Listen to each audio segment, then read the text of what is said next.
do. There we go.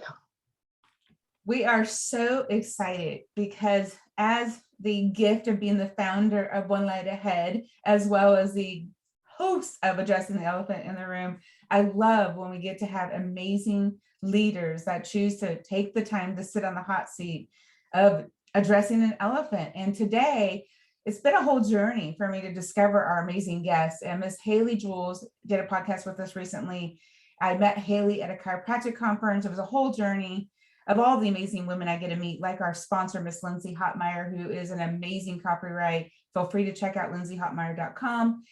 Yet today, as always, we get to take on tough subjects, and Miss Alison Armstrong is a powerful voice in this arena. And so, Alison, we're going to dive right in and let you share a little bit about your journey and who you are and why you love taking on the tough subjects first. Love it. Please do it. I'm just thinking of what made me laugh is when we had our live workshops regularly before I committed to putting it all online, which took like 2 years to do, and we finished in, well, we're still doing it, but we have over 100 hours, and we had, put it all up in 2017, but we would have panels of men. And our online courses have the videos of the panel of men. And one of our panels was for the sex and intimacy course. Mm-hmm. And they would have questions, that they chose, which ones they wanted to answer. And they always wanted to do what you're doing. They wanted to get right to it, like just the tough subjects. Let's start with a popular activity that most women think all men want. And they'd like, let's just get right to it. And I had to coach them ahead of time. And I'd tell the participants that I'd done this. Women always need foreplay. Don't spring it on us. We need to be warmed up. We need to get to know you a little bit before we imagine certain things. So I know you're going to want to get right to that one, but answer at least 3 questions beforehand. And sometimes they would take that literally and speed through 3 questions. Okay, we answered 3 questions. So yes, I have a framework for get right to it. But, I love that. And, that was fun about our conversation. In most of the seasons, we have an immediate elephant we're ready to address, and we work to make these very concise episodes. So yes, we do jump in to a point. And yet, Alison, of the research I've done so far of the amazing audience and the wisdom you have is you've been on an extreme journey. And so I really want our audience to get to know you, because as we talked about, we have some of the same awarenesses of how we get to be a light in a vessel. And so I'd really love for you to share a little bit about that journey, because it's going to be powerful when you decide, as we get to help you reform an elephant or choose one of the amazing elephants that we are going to dive into today. Yeah, let's see, the short version would be, as you know, born an activist and always compelled to speak up for whomever seemed like they couldn't be heard, right? And so started with world hunger, just a small thing, right? Started with world hunger, and that led me to homelessness, which led me to children, because where I lived, half the homeless were children, which led me to children's rights, which led me to children's education, and teachers saying, but how can we teach them when they've been up all night because their parents were fighting, right? And so that whole journey collided with having gotten married fairly young, chemical romance, right? Miserable, doing everything a person does in a chemical romance, and really developing a true disdain for men. And based on a small sampling, but a disdain. And I was sure that men either didn't care what we needed what I needed or were actively withholding it. Mm. And I thought they were stupid. I thought they were subhuman. I questioned if they had souls. I mean, I when I really dug into it, I hated them. I hated them. And then what I didn't know, which, you know, that onion you're talking about, what was underneath that was terror. I was terrified of men. And so anytime a man displayed any kind of strength or power, I took him out. I used everything. I used my intellect, my sense of humor, my sexuality. I used everything to either flatten them or at the very least have them off balance, like at a tilt, like always trying to figure out what the heck was going on, because it just felt like they couldn't attack me. If they were off balance, then I was safe. And so I kept them off balance all the time, without it actually occurring to me that someone wouldn't really want to sign up for that, you know, like, you know, that they'd want to get away from that as quickly as possible. And in my world, what I thought I was doing was revealing the con that I thought men were. I thought they were running a con on women, and I wanted to poke the bear hard enough to bring out the, I don't know how you feel about swearing on your show. Well, the word for me was always asshole. I wanted to bring out the asshole before I was sucked in by what I thought was a con. And so this all ended up converging in this moment, because I participated in transformation since I was 19 years old, of my coworker being called a frog farmer, as in a woman who, instead of turning frogs into princes, turns princes into frogs. And if you do that a lot, then you qualify as a frog farmer, which, wow. Yeah. And when she was called that in front of about 200 people, I saw me. It was this huge, huge revelation. And you know, given where I was at the time, I just wanted to figure out how I was bringing out the worst in men. Wow. So that I could stop. And this question popped in my head: what if men are responding to women? Right. And which illuminated why I knew men that I thought were total jerks, but their wives were happily married. Like, how can that be? So how did he treat her differently than he treated me? And what was he responding to in her than men were responding to in me? And that's where it all began in February of 1991. Wow. And I honestly, April, I thought it would take 2 or 3 months to learn everything worth knowing about these shallow, soulless, feelingless human beings. And boy, was I wrong, because I still am. And I never committed to studying them longer. I have just been, talk about following the light, I've just been fascinated by how different men are than we think they are, which led me to, well, why do we think so differently? You know, because we think they're a kind of woman. So we interpret all their behaviors from what it would mean if we did it. And that's why we can't see what they're really up to, which after years of that, it was, they actually do the same thing with us. They're just a little more forgiving. They allow for women being mysterious and incapable of being comprehended, which is why our first course on understanding women had the subtitle, Unlock the Mystery, not Solve the Mystery. And then as I've been able to translate women into a man's world, right? I had to get their world before I could translate us into their world. Them understanding why we do what we do and that we have opposite instincts of theirs, but we can switch.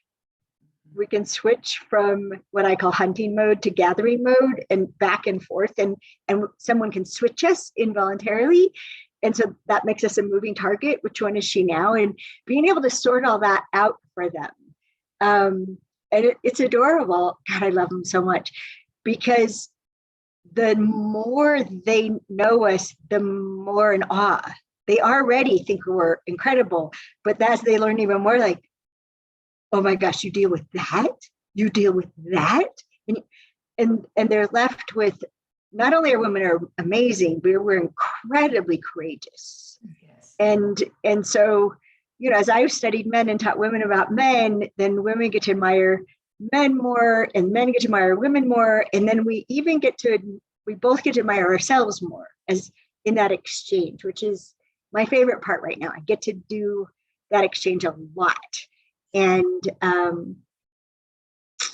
yeah, sorry, I tried for a short version of it, but it was absolutely perfect, Allison. It was absolutely perfect because, as I told you, our theme this season is living unlayered and allowing each other the permission to not feel like we need to have masks, to not feel like we need to so-called protect ourselves or know what is the appropriate aspect of protecting. And as I got to listen to some of your hunting and gathering conversations, I think it would be powerful because we normally start with the, what is the elephant? And it really is, if I'm hearing you correctly, the opportunity to learn how to communicate and appreciate and value each other, in whether we're in hunting or gathering mode, whether we're woman or man. And that's what Haley introduced me to you about, is the understanding of how we operate in the masculine and feminine, both aspects, male and female. And so I'd love for you to share a little bit about how you define that, and then how it shows up in conversation first. Okay. So when I first started studying men, they talked to me a lot about femininity, which I didn't know what that was. And I learned what it was from them. And so for many years, and you'll see it like in the Queen's Code, which that book was the point. After about a year, I wanted to write a book, but I didn't know how. And it took 15 years to figure out how. But in the beginning, as I was distinguishing, I would talk about masculinity and femininity. And you can think of it energetically, really like our bodies, that masculinity it's a hard on. Make way, I'm coming through, I've got one thing to accomplish. And that's the energy of it. And which is why in our vernacular, when you get something done, we say you dicked it. Yes, I dicked it. Right? Right? I think dicking around, no, that's a misnomer. No. And then femininity is like our bodies. It's a space. It's an unoccupied space. And a lot of things can happen in there. A lot of things given birth to and experienced because of the energy is spacious rather than intrusive, if that makes sense. Yes. So I spent many years talking about that, and I spent many years coming up against the baggage that people have about the terms masculine and feminine, and the right and wrongness of it, and which we're very liberal with the rightness and wrongness of it, and there's been a backlash now amongst some men of staking out masculinity as this is ours, get that out of here. Right. And that's sad for me, but I understand why they would do it. So I honestly, April, I'm sure you find this in your own work, I had to battle having those words mean something worthwhile just to communicate. And I finally gave up. I finally said, to heck with it. There's got to be another way to describe this. And so then that's what led to looking at human beings from the point of view of hunters and gatherers. Love it. But then that also got assumed as male, female, right? And so, and the first Understanding Woman course that I created, the one that's been on Audible since 2008, and Tony Robbins teaches the material. He's taught it to hundreds of thousands of women and humans and all other people, hundreds of thousands of his students. that was when I just was describing women as gatherers and what we can understand from a gatherer's mind. But I had to revise it completely just 5 years later, because most women spend more of their time in a hunting state of mind than a gathering state of mind. And so it was really confusing for men that they saw that what I taught made sense and worked, but it only worked part of the time. So then from hunters and gatherers, I just became, I've just been attacking objectification now for many years, because anytime we objectify, anytime we turn something into a simple object and we think we have a handle on it, which is the whole idea of false certainty, we've limited ourselves and them, and we've become instantly so much less effective. People are way more complex. And so then I started calling it hunting mode and gathering mode.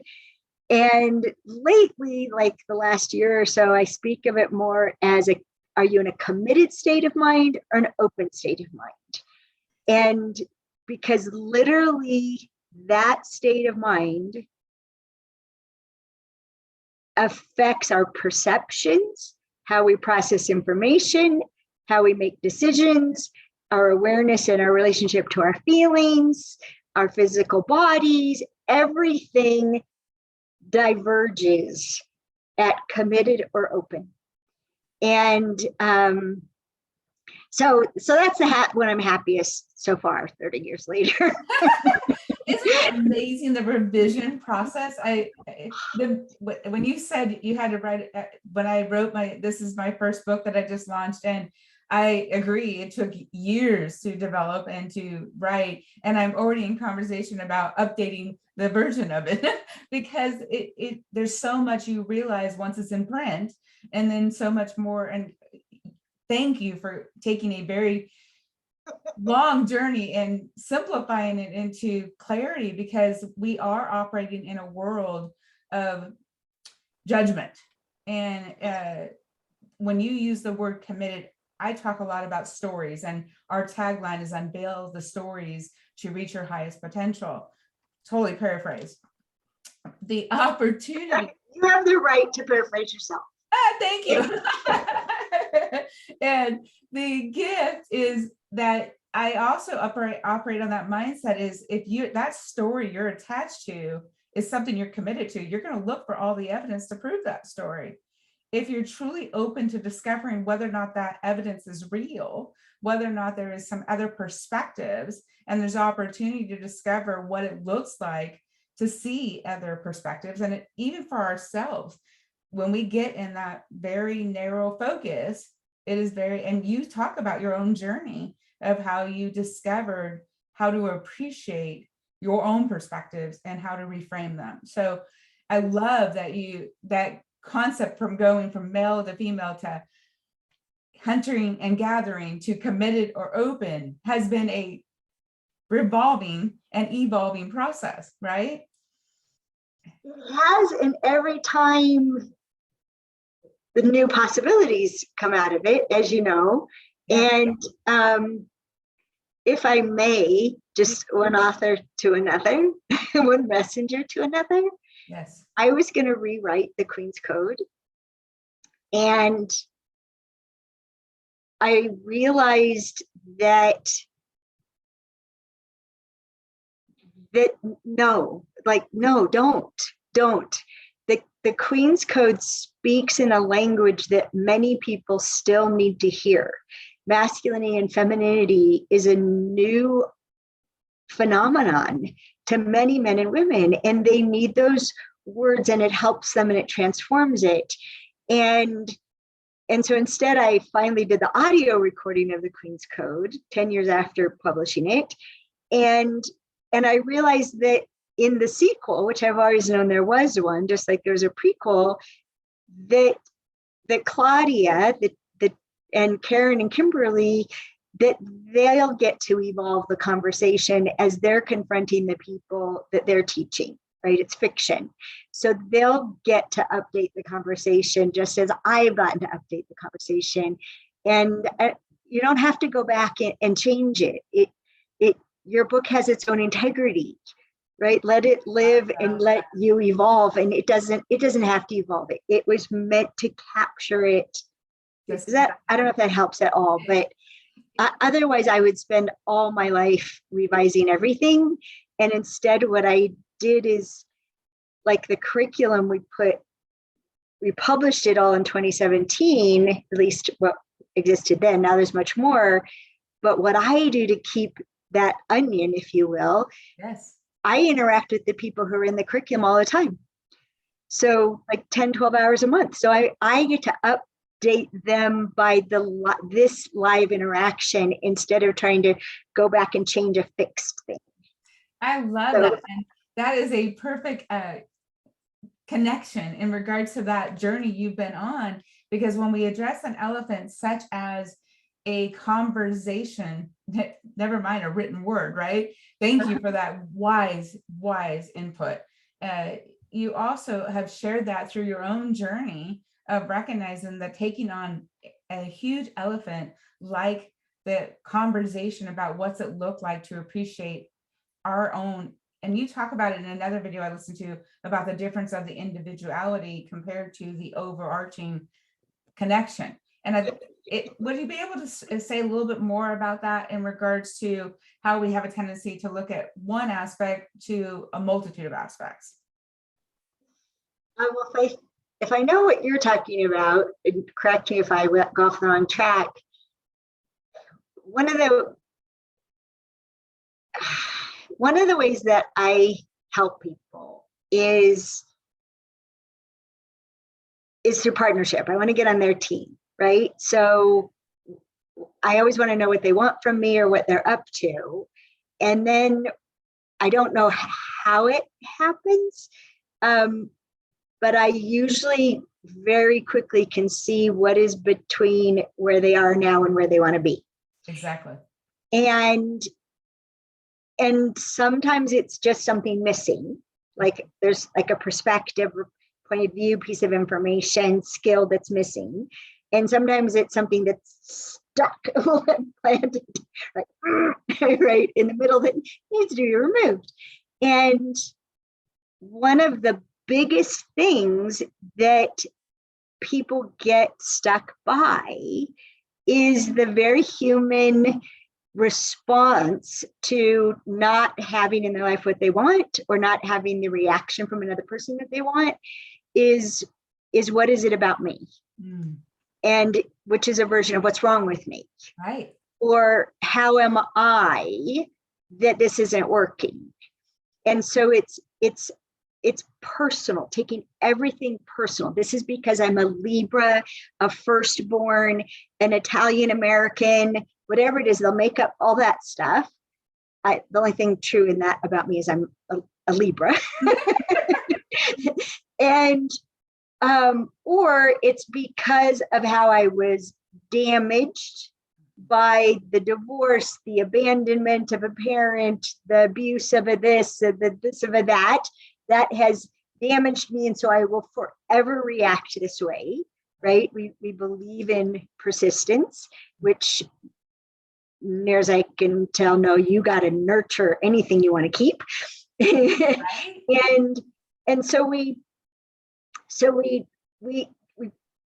think it's all about the individual, right? And I honestly think that's about 2%. I love that.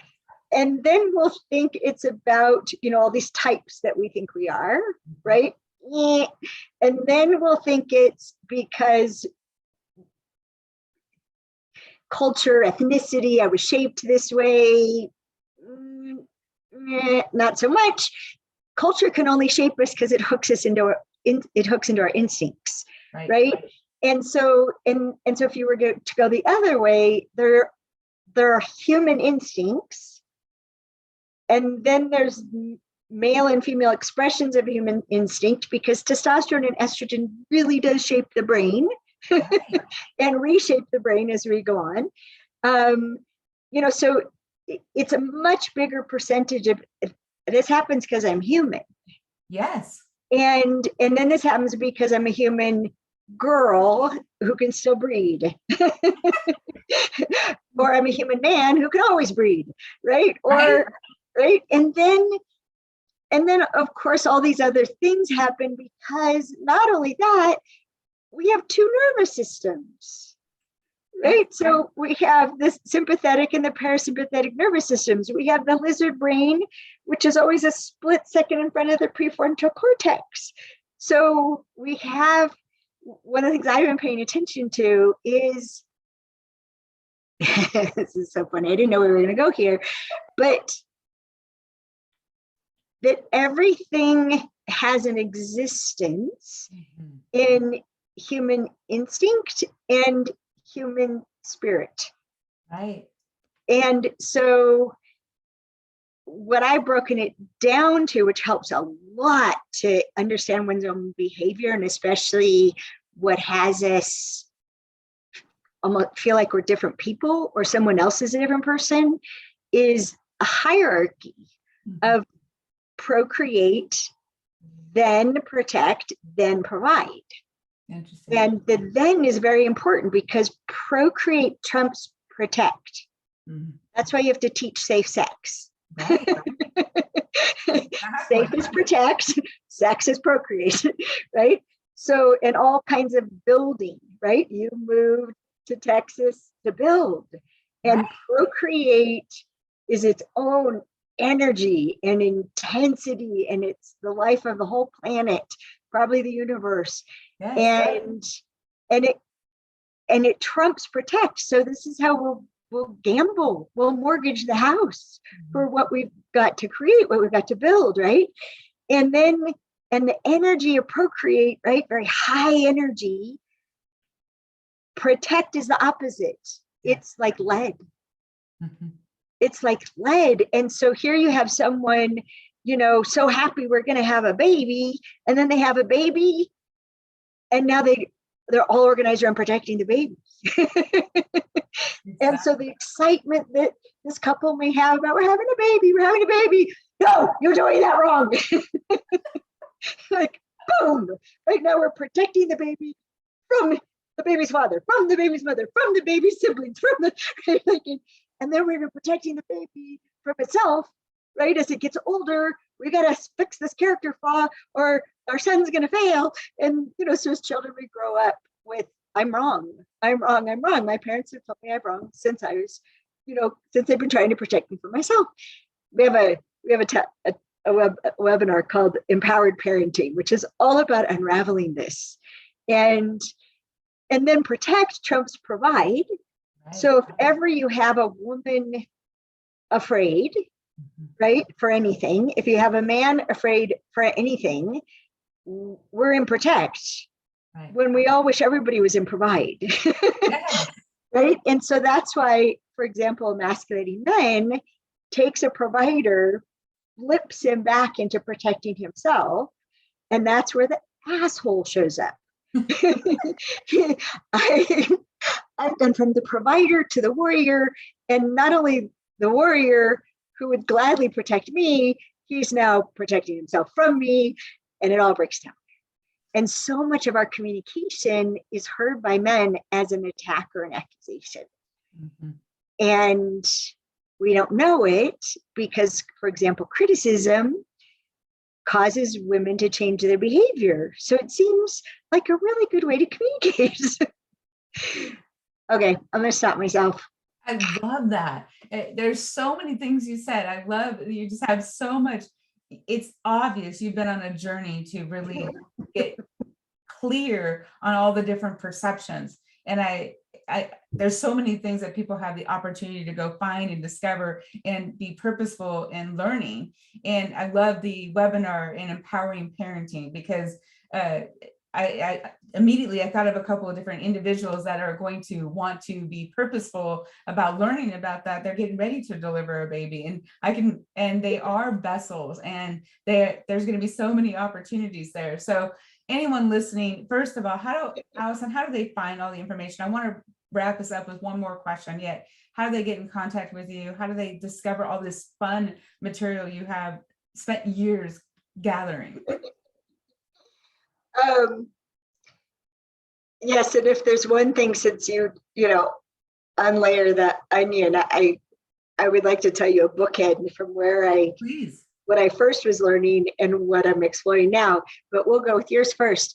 AlisonArmstrong.com is the easiest way. And you can misspell it with 2 L's if you need to. If understandmen.com is easier to remember, you can, but all our understanding women and understanding partnership and all that is still there. So that's the easiest way.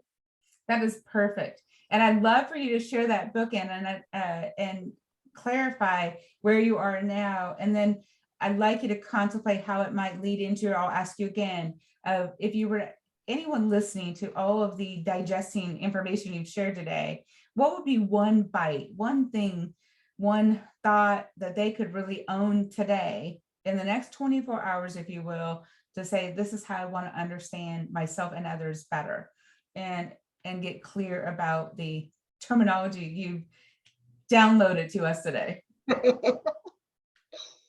Well, just because people will be wondering about it, I'll start there. Honestly, I think one of the most powerful things we can do is get curious. Mm-hmm. and question our own conclusions. That's what revolutionized my study. Is when men surprised me, I would try to figure out what they did, but I had men I could verify it with. Did you do this because of that? And they were horrified. Wow. Horrified. Like, I would never do anything because of that. But women do things because of that all the time. So just questioning, like, I don't know what she meant by that. Yes. I said this to my boyfriend a couple months ago. He got a text from his ex-wife. It really upset him. Do you know, what is she talking about? What does she mean by that? Mm-hmm. And I said, well, just as a possibility, when I wonder what someone means by something, I ask them. How simple. And usually I ask them, what would that look like? Mm-hmm. Yes. And she wanted him to provide something for their son so that it wouldn't land on her boyfriend. And he's just like, nothing ever lands on him, and it shouldn't. And I've been, he just was so offended. And he took a long time to do it. And he texted back, of course I'll support him. Is there anything special you want me to do? What would that look like? Perfect. Oh my gosh. Their entire way of interacting with each other has transformed, just starting with asking her. Yes. She responded and told him, and he said, I'm on it. And she wrote back, thank you, with exclamation marks.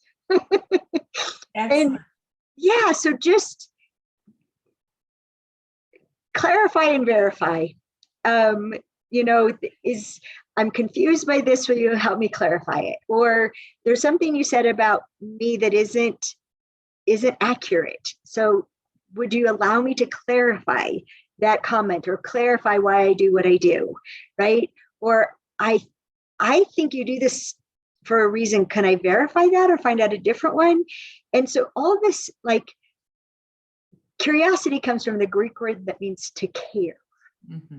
So yes, biggest expenditure of energy a man can make is to care. And so for us to ask expresses caring to them, yes, which they're very touched and moved by. And the willingness, and I know you know this one, the willingness to be wrong, yes, right? When we're asking to clarify and verify, there's a willingness to be wrong, that I've misperceived this, I've misconcluded this, mm-hmm, right? And I'd rather know the truth of you and you know the truth of me than keep bumbling around in the dark mad at each other. And that wonderful, wonderful bite out of that big old elephant. It's huge. And you wanted to share a bookend. I do, because this is the latest and greatest. Excellent. Like literally just a couple of days old. So as I started learning more and more about men and why they do what they really do, I became, and have taught hundreds of thousands of people to be more considerate. to be more considerate of what single focus does to a person, right? That committed state of mind. Be more considerate of diffuse awareness and the impact of socks on the floor for someone with diffuse awareness. Just like making those small adjustments that create so much more harmony, peace, sense of being supported, loved, appreciated, right? With just the tiniest little considerations. And as you know, I recently moved to Steamboat Springs to be very near my boyfriend. Right? My husband died 2.5 years ago. I didn't ever expect for anybody to ever be worth moving away from my house for, and he is. But I'm very near. I'm literally 90 steps from his back door to mine. And we say goodnight and separate, right? Or we don't see each other for half the day and then we see each other, right? And we had a conversation 2 nights ago about the 40 days I lived in his house while getting the cottage ready, and that I couldn't not be considerate of him. I couldn't not be aware of his mental, emotional, physical state and be considerate of him all the time, right? If I'm going to feed me, offering food to him, right? and the other night we got to talk about how glorious it is to be inconsiderate. Wow. Yes, that he's in his space watching what he wants to watch on television, while I'm in my space watching what I want to watch on television. And I go to bed when I want to, and he goes to bed when he wants to. And I wake up early in the morning and turn on loud music and make lots of noise and do all kinds of chores and home improvement. And he's fast asleep. And 90 steps, one more away. And I don't have to be considerate at all. And he wakes up in the morning, doesn't have to be considerate of me at all. And so we're taking really good care of what I would call the particle. In quantum physics, we take care of our particle, and then we get together and have these amazing waves because our particles are in good shape. And we get to be in love, and we get to be excited about being together, and we have so much fun, and we crack each other up, and we do chores together, and it's awesome because there's a lot of chores around here. And yeah, so that's the bookend. Like I from learning to be considerate, the last few years I've been having to learn, and I finally had the word 2 days ago, learn to be inconsiderate. And now I have to look it up in the dictionary and make sure it's the right word. So I might change. The exciting part about your journey is it's part of the journey. And whatever word is going to fit is going to fit. Yes. And self-care is a beautiful gift. And learning how to show up as an individual that is committed, as you said, yet also open. It's a balancing act, and yet it's always out of balance. And it's a beautiful gift to enjoy that peace of mind. And your presence has been amazing. Deeply appreciate your time. I know our audience is going to have a blast listening and to digest all the different concepts and check out more details at AlisonArmstrong.com or all the other items that'll be in the show notes. We are beyond thankful. We love our listeners. We love your comments. We love you sharing. We look forward to addressing another elephant in the room with you next time. Have an amazing day, everyone, and beautiful holiday season. Bye. Thank you. Thank you.